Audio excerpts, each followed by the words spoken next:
Nothing happened this offseason that would have been good to check in on. So I don't feel like you guys missed anything. Okay, quick question.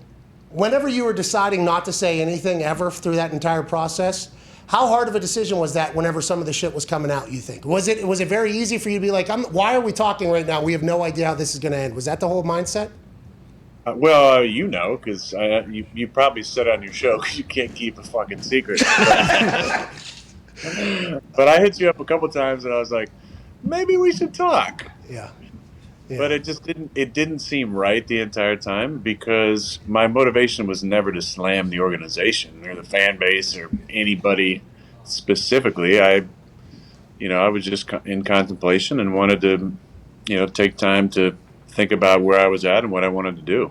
I didn't want to get into, pissing match. You and that other scrub from WWE, who always tried.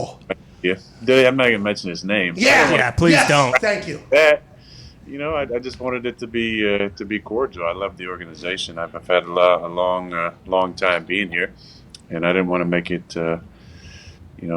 play out in public. Well, I appreciate that move, and I think we all did in the end whenever you gave your 35-minute press conference with one bottle of water. I mean, it was beautiful. It was like Bob Ross painting there. And by the end of it, everybody was like, oh, okay, so we understand completely why Aaron feels the way he does. And your entire message since then has been like, hey, I'm back. It's all football right now. How's the team? How do we feel? NFC Championship last year, that never gets talked about. Hell of a run. Only one team's going to win the Super Bowl. You guys were one of the final four left. What is the thought in the team and the locker room and everything like that?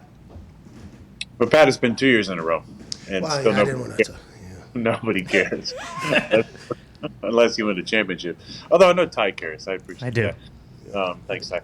But, I mean, I think the field is good. Just like most of the teams in the league, there was some gymnastics that had to be gone through to get us under the cap this year. Not every team had to deal with that, but a lot of teams who, have a chance to win it all. There's been some constraints with that. There's a lot of unknowns moving in the future. So I think everybody's just focusing on this year and the guys that we got. And I think there's a consensus that we got a really good opportunity to put ourselves in that position again, like we have been the last couple of years. So there's a lot of positivity around the squad. Obviously, we're bringing back most of the guys from last year, added Randall Cobb to the mix. So you feel really good about our team. We got to get through the first six. It looks like without another friend of the show, not as big of a friend as maybe me, but David Bakhtiari, who has become a better gifter. As we've seen. Yeah, the golf cart was awesome. But we'll get through these six and then look forward to getting them back. Okay, I can't wait for Takatari to get back out there. The Lovin' 69 golf cart was beautiful. I enjoyed you driving that thing around, and I think just like everybody expected, you were very appreciative of that. He said, and I quote, that I was a part of bullying him into buying that. I started bullying you to be a good friend. Okay, Bakhtiari, I apologize for that. I'm happy you got that. Let's talk about the team and the growth, though. Everybody's back. You guys got a roster. It's unbelievable.